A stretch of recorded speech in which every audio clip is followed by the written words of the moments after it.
Welcome to Next to Madison, a podcast to help you live your best life. Hey, welcome back to another episode of Next to Madison. I am so excited for today's episode. Everybody's dying, no pun intended, to know what God is like. And my guest today has met God.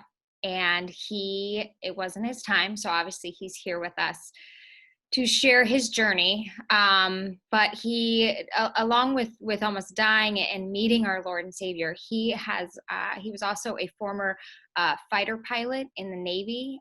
He is a leadership coach for executives. He also is an author and a podcast host. He's got a book coming out that's going to be available this spring, which is called On Purpose with Purpose.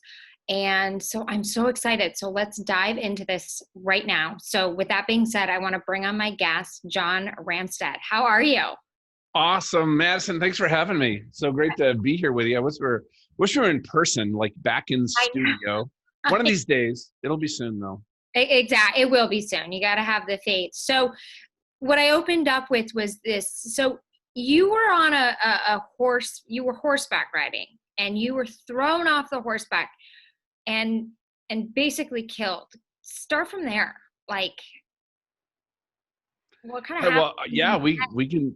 So I got invited to, imagine, I was all excited. I got invited to this retreat with some just amazing people and leaders up at this ranch in Montana. We get into this ranch on Thursday, and on Friday, we're supposed to do a trail ride to the back of this big, beautiful property to have lunch and get to know each other. And I'm the first person saddled, and I'm on my horse. And if people are, and my horse was standing next to a correct, like a big long fence line. It was made of like 3-inch rolled steel, like you'd have, cemented into the ground. And all of a sudden, I don't know, are you a horse person, Madison? I've ridden a couple times, but. Okay. So like trail rides, right? So this is what I'm expecting. Okay. And my horse starts trotting out into an open area. But then all of a sudden he just bolts and he takes off 90-degree turn. I'm laying flat on my back and his rump is pounding me in the shoulder blades. And I was scared to death. I was going to flip off the back of the horse and get kicked in the head and get killed. And the only thing I knew to do in that moment was to squeeze my legs as hard as I possibly could. Now, what I didn't know, because I'm a dude and I didn't read the owner's manual, is I'm telling this guy to go full speed. And this guy, man, he lit the afterburners. He found another gear. He accelerated so hard I could barely, because I'm still squeezing with my legs. I finally got my weight back up in the saddle. Okay. And for a second, because, I was a fighter pilot and I, flown in combat. For like literally a brief second, I'm like, wow, this is cool. I've never been on a horse at a full run before. Yeah. Oh my gosh. But it was only about a second. And then I started like getting scared. And I'm looking straight ahead and we are heading straight about 80 yards away from me at this steel corral fence line. We were headed straight at it, perpendicular. And it was clear to the left. I'm like, okay, I just got to get the horse to turn. This is easy. I got this. I grab the rein and I pull on the rein really firmly. And he takes his head and he just pulls his head straight back. Doesn't even break stride. I was like, ruh-roh. Like, this wasn't computing. So I grabbed the rein and I pulled even harder. And he just pulled his head straight back. And I literally, my brain, my thoughts spun out of control. I was like, I got to jump off this horse. If I jump off this horse, I'll break my neck. I don't want to break my neck. I don't want to die. I've flown in combat. I've been shot at. I've raised 3 teenagers. Like, nothing prepared me for that moment at all. And I'll never forget, we're getting closer and closer and closer to the fence. The wind's in my hair, the hooves are thundering. And have you ever had one of those moments, maybe you have where everything slows down and you have this perfect clarity? I found out later it's from a massive flood of adrenaline in your system, which I'm sure was going on. Yeah. And I remember thinking to myself, this is about 20 yards from the fence, thinking this is not going to end well. And that's the last thing I remember. It was done. So the horse at a full gallop, 40 miles an hour, drops his butt, and he bucks so hard coming into this fence. Nobody knows why he did this to this day anyway. He flipped over and he landed on the ground on his side backwards and slammed into the fence run first. And when he did that, I went Superman straight into the top of this 3-inch rolled steel bar. Oh my gosh. So the bar hit me across here. If you guys are looking, it's like from my chin up through my left eye. It caved in the top left side of my skull. I lost 10 teeth. I broke every bone in my skull except for my jaw, believe it or not, and my right cheekbone. Everything else is broken. Base of the skull, back of the skull, eye sockets. I broke C2 and C4 in my neck. So I should have been, best case scenario, I should have been like Christopher Reeves in a wheelchair, intubated for the rest of my life. When I slammed into the fence, it also shattered every bone in my right shoulder and tore off every ligament. And then to add insult to injury, the next bar down hit me in the rib cage and broke all the ribs on my left side of my chest, caved in my chest, and punctured my lung. Gosh. So I'm very thankful I don't remember that. Thank God, yeah. But I woke up on the ground into more pain than I could even describe to anybody. This whole part of my face, from my left eyebrow all the way down toward my left ear, was completely cut open. And for the people around me, I mean, that's head wounds are not pretty. No. And I'm in so much pain. I don't know I'm doing this at the time. I could feel people holding down my head, my shoulders, and my hips. But I was screaming and yelling and writhing. But I was just trying to get away from the pain. I didn't externally. Some friends that were there, so they got to me pretty quickly. It was really hard. And you know that saying, God won't give you more than you can handle? Yeah. Okay, it's not true. I've proven that. It's like, right. I was way past that one. Like seriously, imagine like beyond a feeling of panic, beyond a feeling of it's not this, I couldn't breathe, the pain. And then all of a sudden, one of the guys there who was sitting next to me said, John, I just watched you relax so completely. It looked like you were sinking into the ground. He thought he had just watched me die.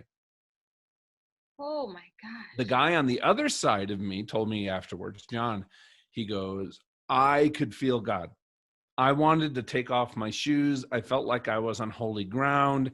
I've never experienced this before. Like I knew something was going on. And this guy on my right side who told me that, all of a sudden, God is standing there next to him. He doesn't see him. I do.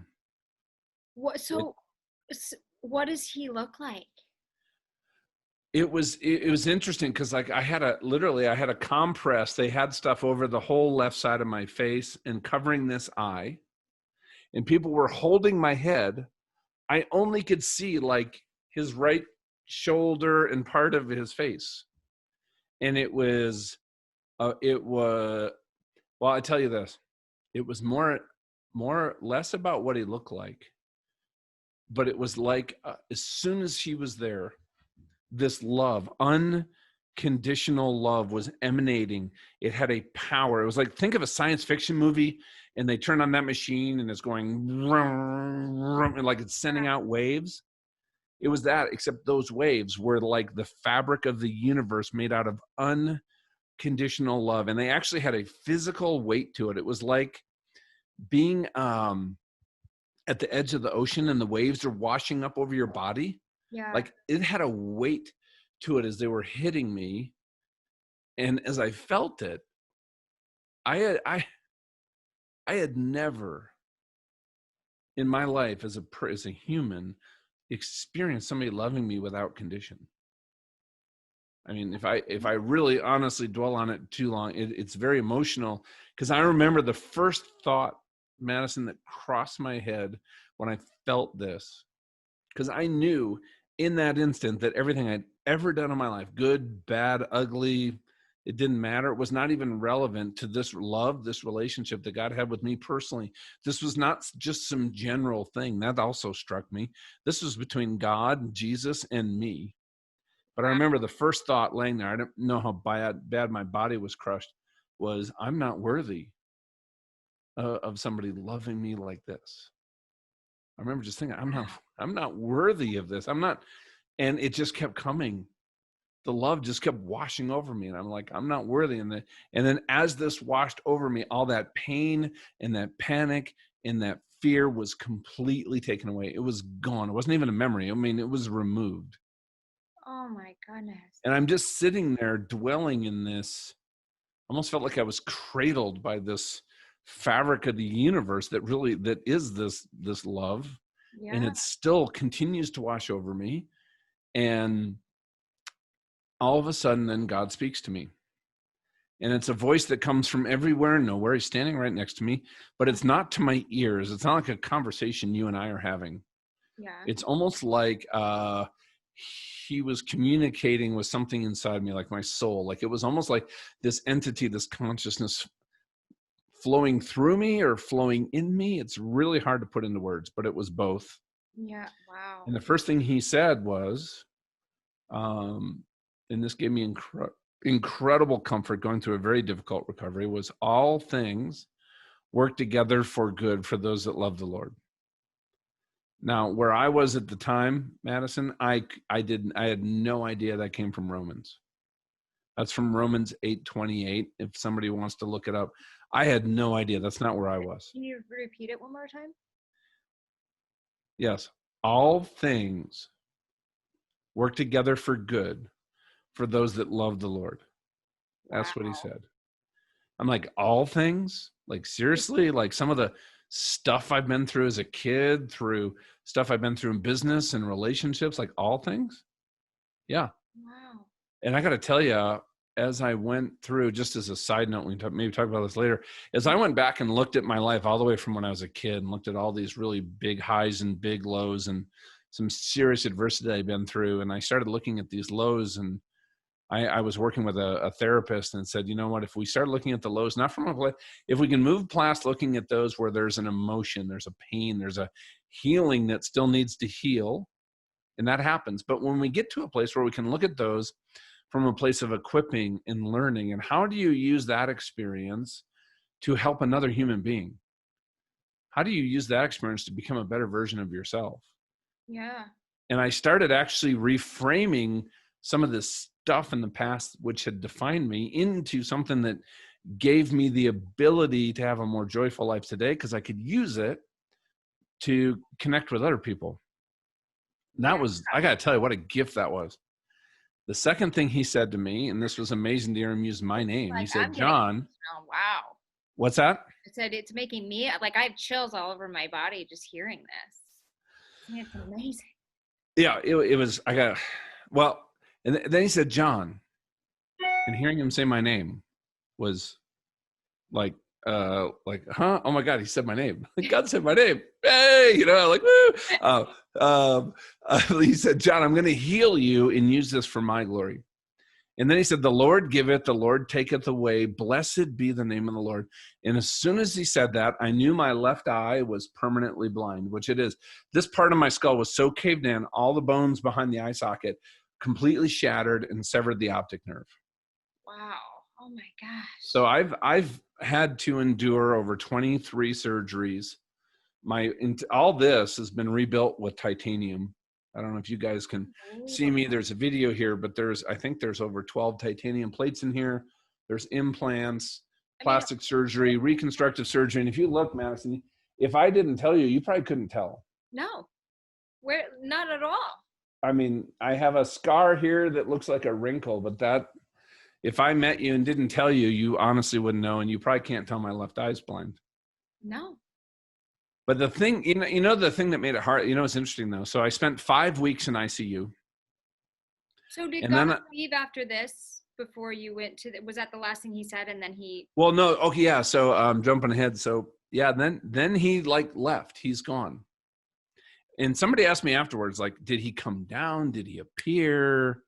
You Yeah. know, like, what happened? I'm like,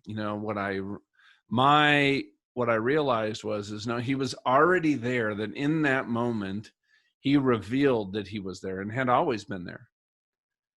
And, the interesting thing though, is what? That also means he was there when the accident happened. So he knew the accident was going to happen. He could have stopped the accident. Why didn't he? And I got to tell you, during that recovery, even though my life was spared, there's also times of incredible pain as this stuff all came back and all these surgeries, where there was just times I was just wanted to shake my fist, like, why why didn't you just let me die back then? I'm not strong enough to go through this recovery. Why Right. did it even have to happen? It's affected my marriage, my wife, my kids. And through that, one of the things that God showed me, because he already knew, if I was angry at points and thankful. It was like this weird conflict of emotions. I Hmm. was grateful that I got to be here and be with my boys and my family, and angry that I had to go through this to be here. If that Right. makes sense. Yeah. I don't blame you.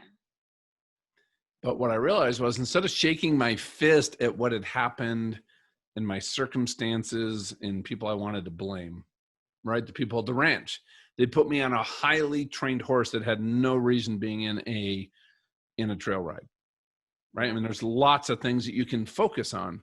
Yeah.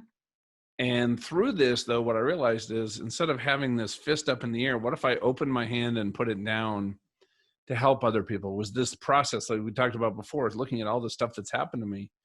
And I got to tell you, this accident happened 9 years ago, um, has been an amazing journey of not only becoming a better version of myself, but I have now been able to literally help tens of thousands of people, share my story with millions, coach some of the Right. top leaders in the world. And I wouldn't be doing, and my family is amazing. I have an incredible relationship with my boys. None of that would be in place yet for the accident. I know what I'd be doing. I'd be running a small company with a small group and making good income. And Yeah. that would probably be about the extent of my influence. So did God tell you what to do with the rest of your, like, give you your purpose, Well, or did you kind of figure it out from there? I wrote, the reason that I wrote my book was because of that question. Okay. So here's what happened is, I don't have too many memories. The first 5 weeks in ICU, I had post-traumatic amnesia from the head injury and all the drugs you're on. And these nurses, they wake you up every 2 hours. I Oh, mean, like, can I sleep, please? It's been a month. Can I, like, no, they can't. But I'll never forget once, though. This was about 3 days after the accident. The doctor walks in. It's one of the three memories that I can remember from those 5 weeks. And it's stitched onto his white lab coat, Dr. Van Gilder, neurosurgery. And he comes in to talk to me and my wife. I literally looked down. I have 7 IVs in my arms. hmm. I got all kinds of stuff going on.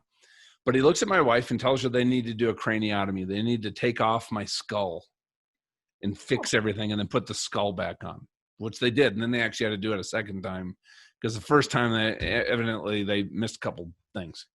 Oh, Um, but he's looking at my wife, though, and I'll never, is what I'm hearing was that the chances of me surviving this surgery are low, and the chances of me being the person that Donna remembers after the surgery are not good. That's what I'm hearing. And then she looks at her. gosh. Imagine this. Let's say somebody you loved is laying in the bed, and the doctor looks at you and said, Madison, does this person have a will and a living will? Now, Yeah. we had just redid that. I was supposed to sign it after this trip. And I hear Donna explaining this. And he's like, well, we can wait till the morning, but no longer. Can you call your attorney? Can you get it up here? We need to sign that, which is what they did. Actually, she got it up there and I signed it before I went into surgery. I don't even know if it was legal, but they left the room to go do what they do. And I'm even though I was just in God's presence, I was convinced that the next weekend was my funeral. I was convinced with certainty. Next weekend's my funeral. I started thinking about what everybody would say, what I wanted people to say. Yeah. And it's all like, what do people say at the front of the church? They all say really nice stuff. I mean, that's what you do. I mean, it's like, yeah, they invited me here to tell you what a jerk John is. Yeah. Yeah, here's the real story. No, that's not what, right? That might happen afterwards when everybody's rooting around for the free food or drinks or whatever. Yeah. But then I started thinking, hey, let's just say you knew me. We met at something, part of a conference. We followed up, got to be friends. But now it's 2 years later. And, Kenny, who introduced us, and my name comes up and you go, hey, how, whatever happened, with his family and stuff? He was such a, what would you say? Oh, he's a nice guy. He did this, he did that. And I started thinking about two really concepts. First of all was inheritance. That's what I was leaving to my wife and to my kids and two different charities and whatever that happened to be, right? And then Right. that's kind of how I'd always thought about things. But then I started thinking about legacy. And I started thinking about, hey, what have I left in my boys? I have 3 boys. What have I left in my wife? What have I left in my friends and partners and colleagues and people in the community that I know? And have I really, this was my response, led a life so the use of my life would outlive my life? Have I been that person? Now think about yourself. If you look back in your career, right, because you've done some really cool stuff, some big stuff. Who are some of those people that saw something in you that you didn't see in yourself? Right? Maybe they believed in you and they gave you an opportunity and you're Yeah. looking at yourself in the mirror going, I can't believe I'm here. This is Yeah. my shot. I got to make the best of this. That one person helped me to open this one little door because they believed in me. Yes. Those are people that we'll remember our whole life, right? Absolutely. And never forget. Yeah. And you have people, they're coming to your mind right now, aren't they? Yeah. And I'm like, have I ever been that person for other? Because I've had people in my life like that. So I'm thinking about all this as I'm trying to then desperately figure out what I need to do next. Here was my problem coming out of 2 years in a hospital bed, severe traumatic brain injury, all these surgeries. When I was finally discharged, this is now 2 years after the accident, so this is 7 years ago, I could literally work 8 hours a week. I did not have the brain. I had to learn how to speak again. I had to learn how to walk again. I had to learn how to drive again. I had to learn how to do everything again. I could do basic stuff. I could brush my teeth, take a shower. So I have As to long as, ask, with having to relearn all of this stuff, was there moments that you wanted it to end at that point? oh yeah. Well, the short answer is yes. Like I didn't know if I had the personal strength and resilience. I Yeah. mean, there was times, especially with the head injury. And I remember I've had all these like 8 surgeries on my neck and everything was all conspiring against each other. And they would give me the strongest stuff like the oxycodone, the highest dose. And Hmm. it would, they only could give it to you every 4 hours. And it would last, the pain relief would last for about 90 minutes. It wouldn't take it away. It would take the edge off. Yeah. And then I had basically almost 2.5 hours as it got worse. I would literally look at the clock. What is it now? It's right. I would say, okay, it's 5 minutes till the hour. That is my new goal. I'm going to get through 5 minutes. And I would pray and I would think. I would try to control my breathing. I'd try to daydream about things, take my mind off it. And I'd look and it'd only been a minute. I'm like, okay, I got 4 minutes to go. And I get to the top of the hour and I'd be like, did it. I did it. Okay. Wow. Now I got to get to 5 minutes after the hour. I mean, literally in the middle of that, I'm like, I can't do this. I'm not strong enough. Yeah, I mean, I just, how is anyone strong? I mean, it's amazing. Like you just don't, I mean, Well, here's I got to tell you, the first thing that God said to me, all things work together for good. And he said it with such authority. This wasn't like an idea. This wasn't a nicety. This wasn't a platitude. I knew that this was truth.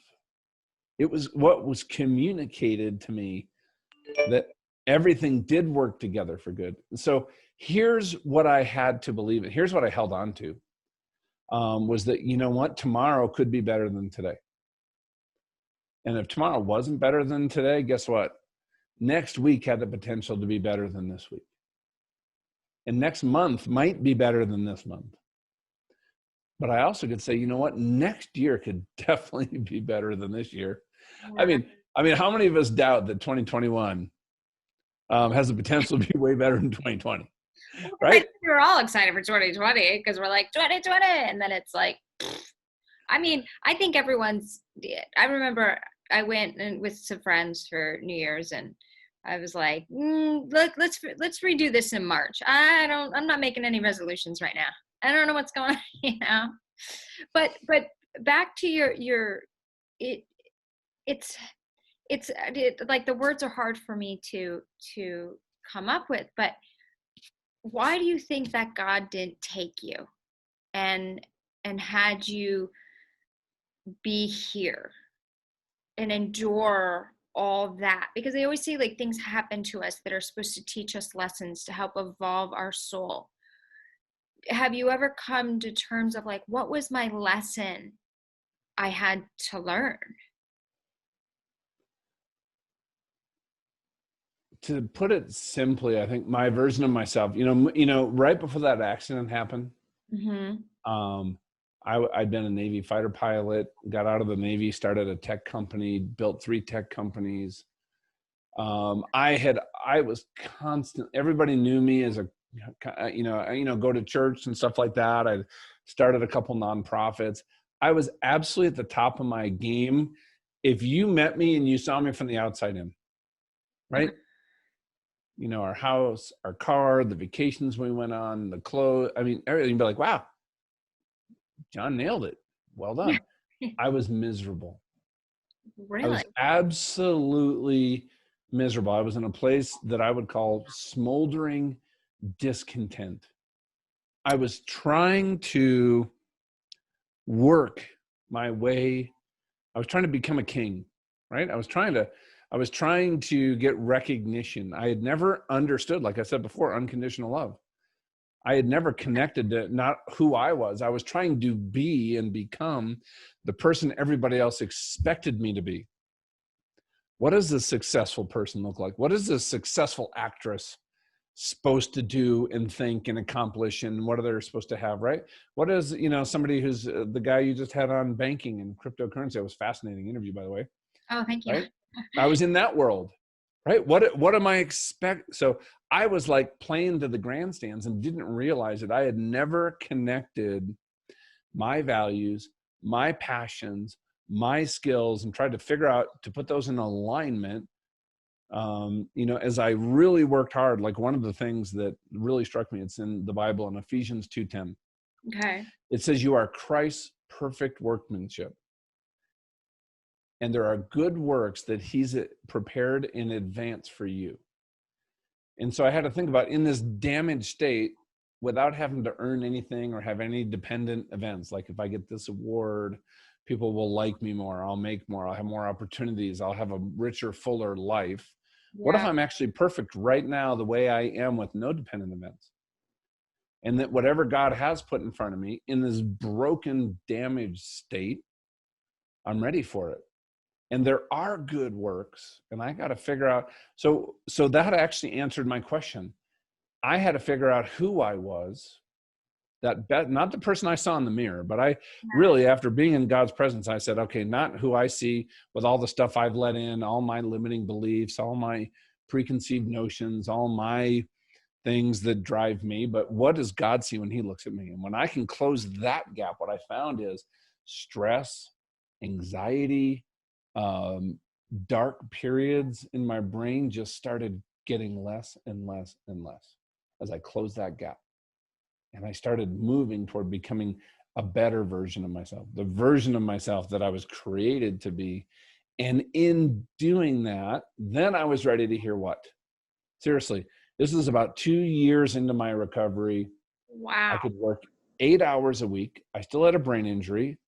If I got tired, I would word find, like I'd be on an interview like this and I would all of a sudden duck, squirrel, oh my goodness, poop. And then you'd be like, yeah, we got to edit that.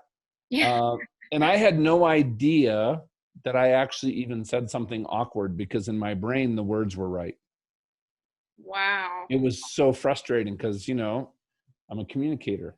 Yeah. And and I had no money. I had 2.5 years with no income at all, 7 figures of bills because I had just started a new company when this accident happened. I was 5 months into it and we didn't have very good insurance. So I've been wiped out financially. Everything I put into that company, and then I couldn't be there to build it and run it. And my network was completely dormant. And I'm laying in bed after recovering from yet another surgery. And I hear God's voice again. Now, it's not the external voice, but this was not my voice, and it was internal, Okay. the Holy Spirit kind of thing. I'd Uh-huh. never experienced this before also, but what he said was, John, I want you to use this life that I've given you to equip and inspire leaders to accomplish what I've inspired in them. I'm like, Cool. wow, that's cool. Like, what That- does that mean? Like, I had no I idea what that meant though. Like, like, where's the book? Like, where's page 2? Like, I need the manual here. This was on a Saturday though. And then what happened on a Monday, a meeting with a friend of mine, he was the CEO of a company. It was a turnaround and it had been a lot of work. And he said, John, here's what's going on. I got my business, I got my marriage and my family, and I have my faith and my work in the community. I feel like I have these 3 pillars. Whatever I work on, the one thing does well and the other 2 just languish. I get the business running well, my marriage suffers, and so on and so on. It's like this vicious cycle I'm chasing. He goes, I feel like I'm just about to pull everything together and everything could be awesome. He goes, I don't know how to do it though. He goes, so I've decided to hire a coach. He goes, John, you'd be an amazing coach. And if you become a coach, I will be your first client. I'm like, dude, that's awesome. And I said, hey. Yeah, right? I said, what's a coach? I had no idea what a coach was.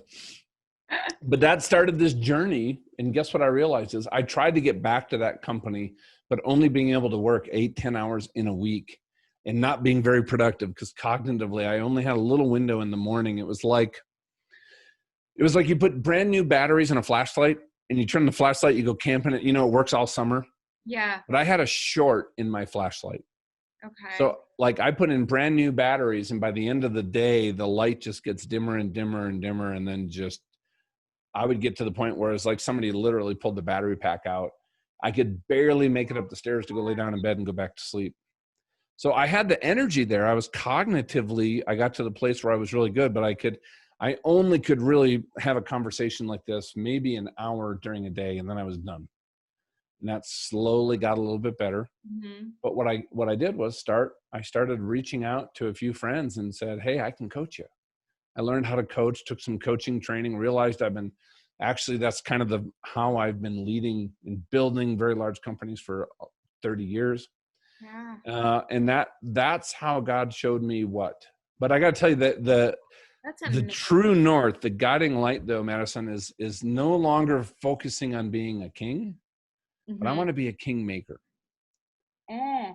I get my joy coming along men and women who have influence. They want to be leaders and helping them become the best version of themselves, figure out where they're going and what they need to do to get there with their organization, with their team, and with themselves, and putting all those pieces together. And I got to tell you, being part, even if it's a small part of somebody else's story, absolutely lights me up. Oh, Right? yeah, you're leaving your legacy on them. They'll always remember you. Yeah. This is just such an unbelievable thing. So you're happy now in your work, Oh, yeah. clearly. Oh, yeah. But, before, it's interesting. I was an engineer, so I kind of, I like to draw things out on charts. Yeah. So think about this, like, think of it, what I would call a 10-10 life, right? So one axis, let's say the x-axis would be your passions Okay. from 1 to 10. And then up and down would be your strengths, your skills, your talents, things that you're good at, things that you've learned you do naturally well. When I was in business, I was probably working in those areas of my strengths and so forth. Let's call it like about a 7, because you know what? I was pretty good at a lot of this stuff. I wasn't really stretching myself. Where I was working was in my passions. those things that really bring you alive, those moments in your life that are just like bright and memorable, I was probably at about a 3. Okay. So 3 times 7 is 21. The potential is 10 times 10 is 100. Yeah. I was at 20% of, think about this. People tell me all the time, I want to live life fully alive. Well, I went and measured it and said, yeah, I'm at 20% of that. No Yeah. wonder I was miserable, right? I wasn't happy. It was affecting my marriage. And I'm like, okay, how do I change this? So for people that are listening that, you know, may be really rich or may be struggling, how do they, so you do a chart where you do your 10 passions and then your 10 strengths? Well, what I did That was, number? so if we do this audio only, right? So think about, if I'll take somebody, right, and just say, hey, what are you passionate about? Like, Madison, what are you passionate about? I'm passionate about interviewing amazing people like yourself, Okay. creating great stories that to make into television shows or movies. Passionate about being with my family. Passionate about obviously friends and loved ones and my new puppy. I'm Oh, very passionate about skincare. Always trying to look at stuff that'll kind of bring back the clock or make you feel just a little bit better about yourself. What else am I passionate about? Oh, okay. So let me food. ask you this. So you said you're passionate about interviewing people, Yeah. hearing those stories, and maybe bringing those onto the TV. What is it about hearing stories and sharing them through this medium? Um, what does that do for you? It brings me excitement. You know, I started this podcast because I felt like I kept meeting such interesting people and wanted to meet more interesting people of their stories and share those journeys where it would be like an educational or inspirational platform. And so Mm-hmm. naturally, as a comedian, most people thought you would have started a comedy podcast or a kind of, you know, sex and dating type podcast, which is very common and they're very good. And But they're also both very comedic. yeah, right. But for me, it was like, you know, I'm sitting there talking about really dirty stuff and hookers and things like that on stage. And I said, but there's so much more to me, but I couldn't make the other side funny. So through this, it's like, okay, here's the other side of Madison that is not, I can't bring on stage because, well, it's not funny. Yeah. Right. Okay, so think about this. If you and I were working together, we would dig into these areas. Like being able to bring something you're passionate about is bringing, all of you out into the world. And you're doing this, you're putting yourself out there. And I've listened to some interviews in a way, because the way that you ask questions that many don't is from the perspective of a listener to help connect what's being said during our conversation to make it even more useful or relevant to them. So Yeah. that shows to me too, you have a value system really kind of grounded in wanting to serve and help others. Now, you Mhm. also need to turn all this into a business. You need to monetize that. Yeah. Create films, do comedy, do art so that you can hear interesting stories, spend time with your kids, your puppy, find amazing skincare, but Yeah. also have that excitement in those sparks in your life of not only hearing stories, but also helping others. But we could keep going into that. But if you put all of that, if you kind of really got some clarity on those things that you are passionate, the question I'd ask you is, hey, all that stuff, those are all the things that bring you alive. 10 out of 10 would be like, that stuff is happening daily. 1 out of 10 would be like, yeah, it's a rare deal that I really lay down at night, stare at the ceiling and just smile. Okay. So the question really is, on a scale of 1 to 10, how much are you living into those things that you're passionate about? Most people do not have clarity on what they're really passionate about. Then the other question is those, so that gives us the energy. So then the question is, if I'm looking at that, I'm like, and you're doing your work, right? So you have your skills, your strengths, you have these things that you've learned how to do, Hmm. right? In broadcasting and, comedy, there's a lot of people that I have some friends that are comedians, right? They have that natural way of thinking that creates comedy, but there's a tremendous amount of work and Yeah. rehearsal and practice the best of the best, people don't realize it's not, they just don't just walk up on the stage and start riffing things. Right. No, absolutely. Yeah, exactly. A really solid joke has probably been tried 50 times, Yeah. So if you have a new routine, let's say it's an hour stand-up routine, how many hours of rehearsal have you put in before you roll that out to a paid audience? my God, I don't, hundreds, thousands for an No, hour. no. I mean, yeah, So I want people to listen to that here. That is right. yeah, You're so, hundreds. hundreds. I think that's right. Yeah. I, I think before I give a keynote speech, 50 to 100 hours minimum before the first time I give it to a small audience. But now think about this. So now we have two directions that we can go. Mm-hmm. We work into I'm a really simple guy. What I realized is if I'm at a 20 and I want to go to 100, I can't jump. Even thinking about getting there almost seems too big, almost overwhelming. Yes. And so I had to break simple things down. So this entire last 7 years, the only thing I've done every day, even through COVID, when my business took a major hit, right? We were doing public speaking. I was doing a lot of training to large groups and companies, and we had 14 events canceled this spring. Thank God I got the PPP. So Yeah. I was able to pay my employees. The good thing is we never had to lay anybody off or cut anybody's pay. Although I cut my own pay. I did not take a paycheck the second half of last year. But it's tough. It's very tough. Yeah. But I go down to my office every day, and honestly, for me, I'd pray. This has been a huge part of my journey. But I'd say, if I lived in the past, what ifs, I would start living. I would start feeling regret. I would start feeling anxious. I'd start doubting myself. I had to look at the past through a lens, saying that has equipped me to make maybe a better decision today. Not guaranteed, but maybe. Yeah. If I looked in the future and said, okay, I got to rebuild this business. I wanted to hit this dollar income. I wanted to retire next year. Okay, that's now been pushed out. Actually, I wanted to retire when I was 60 because this accident put me way behind. But Yeah. some of these goals, like moving from 20 to 100, way too overwhelming. That is the place that I think that overwhelm and burnout and depression and suicidal thoughts live, is thinking about these future places that we know are going to be, it's really hard to get to. Like when I was in the middle of my accident, thinking about being completely healed, I'm like, yeah, can't get there from here. So why try? Well, Well, I got here. yeah, that brings up a common thing that happens to a lot of people, and it's happened. I suffered through it for years, and sometimes I still do. It's I'll be happy when, Mm.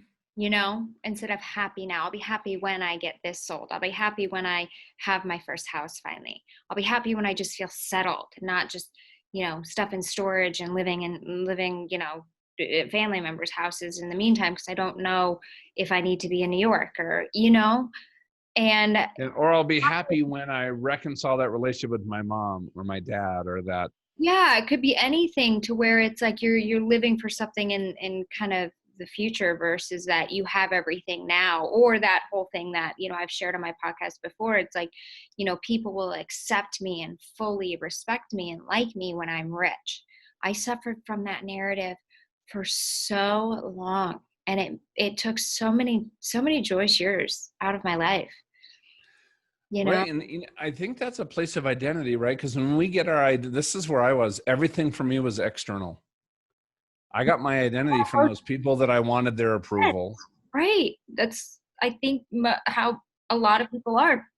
And I know that because they're all over the TV, and you know what I mean? And there are politicians. They need this approval, they need this power, they need this thing. And you try to sit there and be like, why? Why are there so many egos fighting to be the richest, to be the most powerful, it's like, how are you okay with just what God gave you? That's the challenge, right? Well, yeah, I think it truly is. And this was a hard transition for me, from making all these decisions and the plans to get a result, to approaching everything with an open hand. And Mm-hmm. honestly, my prayer every morning, it was this morning, is, God, just show me the one thing I need to do Today, the one thing that I need to accomplish might have been this conversation with you, right? Yeah. This afternoon, I have somebody that reached out from my podcast because I keep a couple appointments. I don't know them. I don't know what our conversation is going to be, but maybe they're on their last string and they're like, you know what, that I might be a conversation that saves a life, or they have a business and that I might be the conversation that helps them make a decision that helps them move forward. Or maybe it's just a new friend and we don't talk about it. I don't know. But I got to tell you, just focusing on the present and honestly working, if you actually think about this whole concept of emotional intelligence and self-awareness, Yeah. you know, everybody out there that wants to accomplish great things, let me just give you a little bit of hope. I think it is the most important thing we can focus on. What are our, hey, let me ask you a question. Any of you guys have anger issues? Do you get frustrated and angry? Well, what I realized is in this self-awareness is I was blaming everybody else. You make me mad. That person makes me frustrated. That, you know, I wore this nice outfit and I went to this party and that person didn't give me the time of day. You're going home all dinner, whatever it is, doesn't matter. Mhm. Guess what? I had to take personal responsibility for my thoughts, Yeah. right? I thought, hey, that's disrespectful. Now, how I need to think about that differently. I've created these mental habits that were killing me. I got mad at my kids when I got frustrated if they didn't do what I wanted right away. I was I had to realize that they didn't make me mad. I was choosing to be angry. That was a wake-up call That's because very well said. when I'm angry, guess what? Whatever you're feeling, whatever you allow yourself to feel, that is where you're going to choose an action, whether it's rolling your eyes, your body language, the words that you use, the tone of voice that you're going to use. It's going to create energy that you put out there. And guess what? And I had to also realize this: everything that I've achieved or have or don't have in my life right now. What if I said I am 100% responsible? That was the start for me, Madison, to let Yeah. go of some of the victim stuff, the mindsets. And you know what? It makes it easy because when I let myself think that way, I don't have to be accountable. Right. But I don't we have to be we really accountable to are responsible. myself. Yeah. And a lot of people I think don't realize that, but yeah, we are responsible for where we are. You know, our thoughts and actions have put us in the moment that we're in. Yeah. So I just started seeking better thoughts, like that thing that would frustrate me. I'd say, okay, what is that? This anger loop had become a total habit for me. Right. I said, okay, well, guess what? If that happens again with maybe somebody that works for me, I want to have this amazing thought. I get to mentor this person and maybe be that person they remember 20 years from now. Mhm. How do I want to feel instead of frustrated or the fact that they didn't do it right again and we've already had 3 conversations? What if I gave them the gift that I was given by God at my accident and I felt unconditional love and I started asking questions and having a conversation from that place? I'm like, well, that's not going to work because how do I give them good constructive feedback? Well, what I found was you can give people feedback that's hard to hear, that they need to hear when you're really coming from that place of love versus a place of judgment. What I found was people are open to listening and changing because they realize my motive is the best for them and they're not lumping me in with things, how things have been said to them by other people. So when I became better, it allowed me to also then bring out the better in the people around me, if that makes sense. But I got to tell you, Oh, it's been quite a absolutely. journey.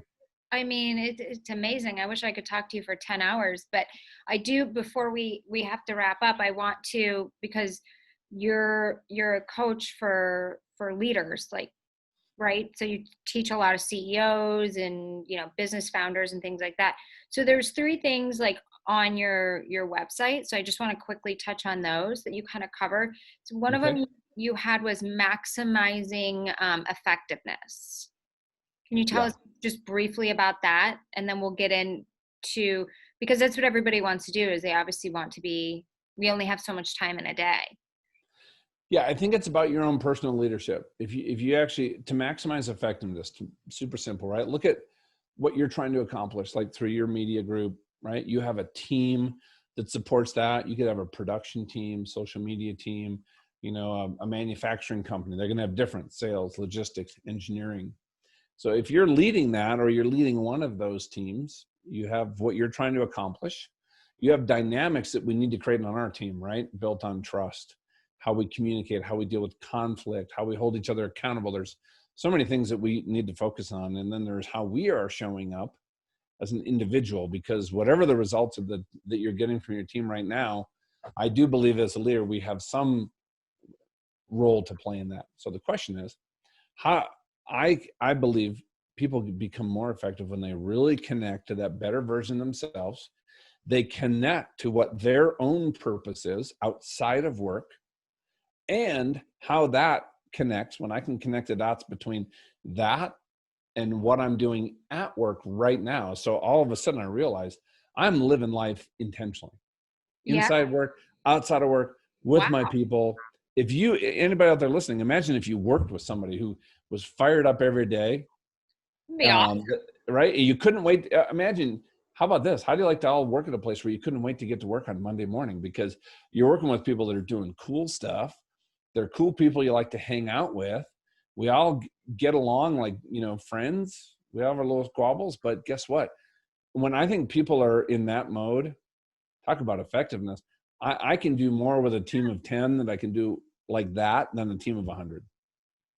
Oh, absolutely. And that's the thing for, these really big companies, is obviously they have leaders to kind of break them up into groups. But yeah, you always hear about, from most people that kind of work in corporate America, is you hear about, the office bully, or they hate this person at work, or this person makes it.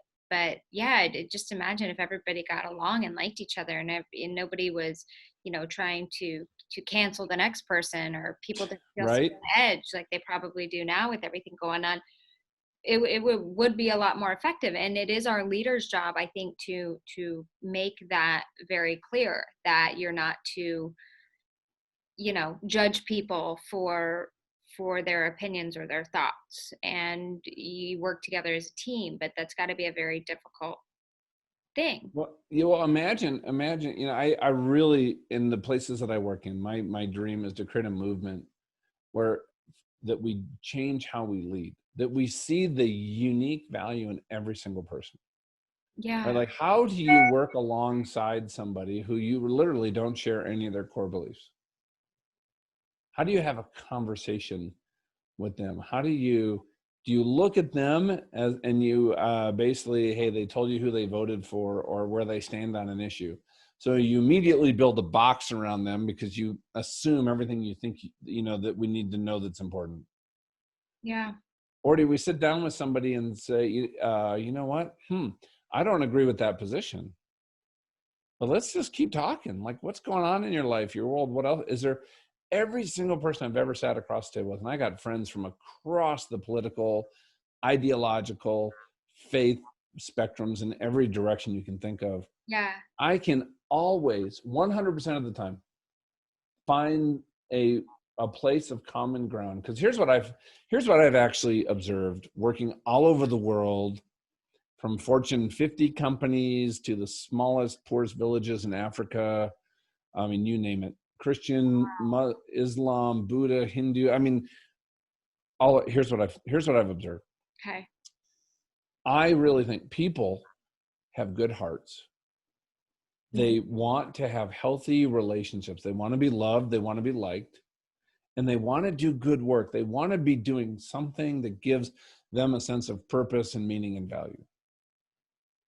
And I got to tell you, it doesn't. And so when you approach somebody from that assumption, even though maybe there's no evidence of that from your first couple of interactions, but when I approach somebody from that perspective, I have yet to be disappointed in the fact that there's something good that can come out of this.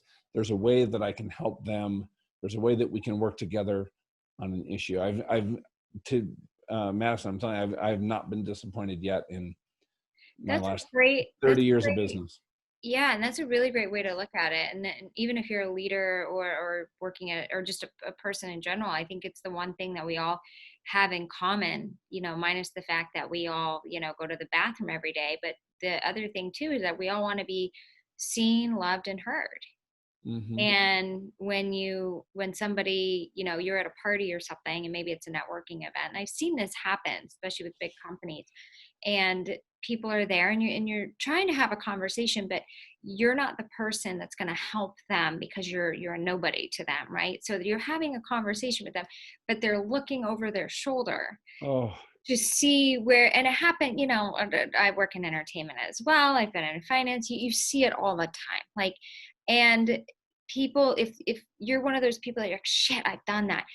You got to network properly, but like, just remember the person in front of you is exactly wants to be seen like you do. So maybe that kind of puts it into perspective, but you know what I'm talking about. You've seen this. oh, I used to be that guy. Like I'd be Oh, you talking were to that you, guy. and all of a sudden I realized, well, she can't invest with me. Yeah, She like, doesn't. She doesn't not have a that couple $1 million to put into a deal. I'm like, okay, yeah, she's got a great smile and she's got a radio show, but I'm looking around my corner and I'm like, oh, hey, there's Mary. I need, Madison, it's so great to meet you. Here's my card. Let's follow up. Do you know what I started doing now? And I got to tell you, it's been so fulfilling. okay. My goal when I go to a networking event is to have one meaningful conversation and get to know somebody at the core if they'll let me. Wow. That is my focus. And what I have found, all of a sudden you're sitting there, now you've been there for an hour and there's people you want to talk to all over the room, but I had to shift my lens. I got to tell you, it has opened up opportunities. I never thought, I thought I was actually shutting down opportunities, but I wanted to be a different person. Yeah. But you really get to know somebody and you develop trust and you really realize, hey, they're really struggling with this and this. Hey, and guess what? I know, you know what? Hey, my friend, you need to talk to this amazing woman who I met. Her name's Madison. She's doing this, this, and this. She's been through the same experience. I really think you guys need to get to know each other. Like Kenny, he introduced the two of us, right? Kenny and I have he was one of those guys I met at an event like that. And I spent my time talking with Kenny. Do you know Oh, there was generals? There was a 3-star general in the Pentagon in that room. He and I went to a dinner. It was for the Invisible Wounds side. I can't remember.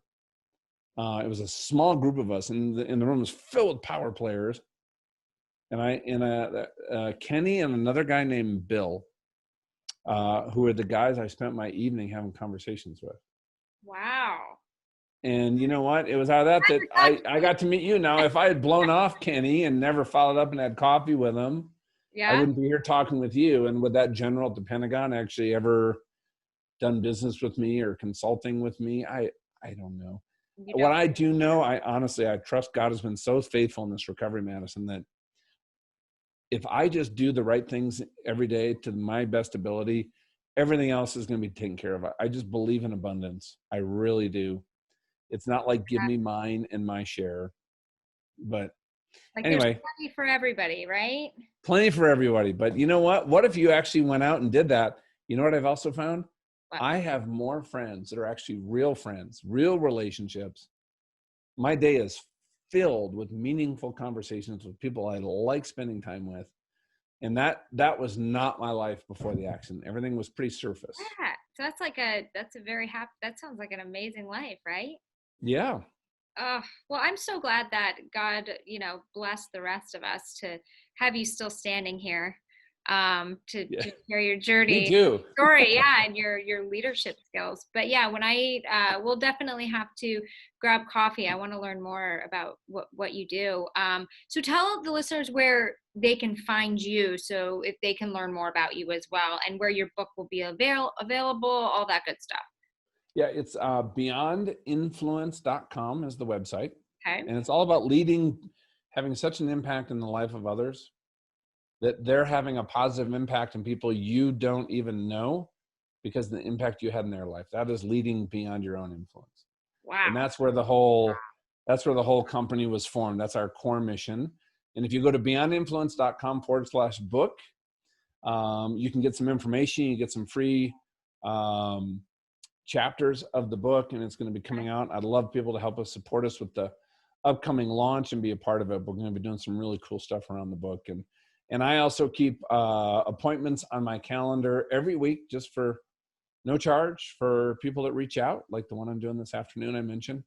So you can also contact me through the website if you say, hey, I'd just love to talk in person. So.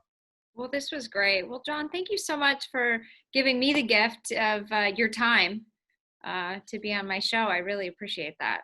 This was. Well, yeah, and right back at you. Thank you. And thank you for what you're doing.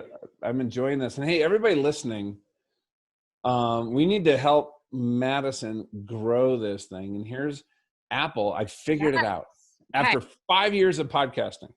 Okay. They do their rankings based on people that come in and hit subscribe on all the different podcast platforms. So leaving a rating and a review, very helpful. Social proof, people look at that.